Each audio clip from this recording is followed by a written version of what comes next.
তো এখন এসেছি সোমরাবাজারের মিত্র মুস্তাফিদের নতুন বাড়ি, যেটা হচ্ছে রাধাকুঞ্জ যেটা নামে পরিচিত। তো এটার হচ্ছে পেছন দিক, এই যে বাড়িটার পেছন দিক দেখতে পাচ্ছ। এই বাড়িটার বয়স প্রায় 400 বছর, তার বেশি ছাড়া কম না। আর ওইদিকে একটা ছাদের মতো ছিল, ওটা রিসেন্টলি ভেঙে পড়ে গেছে, এটা বোঝাই যাচ্ছে। এটা আমি আগে যখন এসেছিলাম তখন দেখেছিলাম ওটা ছিল, এখন রিসেন্টলি এটা ভেঙে পড়েছে।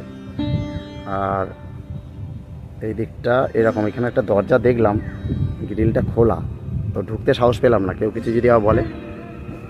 এবার চলো সামনের দিকটা যাব।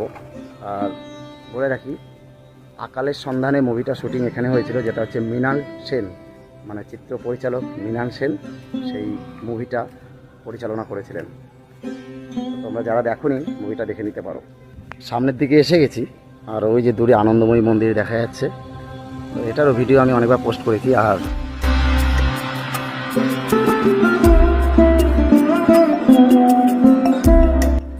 একটা জিনিস তোমাদের দেখাবো, দেখো এই লোহাটা দেখতে পাচ্ছ তো, বাড়িতে বয়স 400 বছরের উপর হয়ে গেছে, তাও এই লোহাটা এখনো জং পড়েনি। খেয়াল করে দেখো, এটা তো শুধু নয়, এ পাশে আরও একটা আছে, একটু এখনো জং পড়েনি। 400 বছরের পুরনো, তারপরে তাছাড়া আরও কয়েকটা পাত দেখো দেখাচ্ছি। দেখো উপরে এখন পাতগুলো দেখো লোহার, এখনো দিব্যি রয়েছে, জং পড়েনি।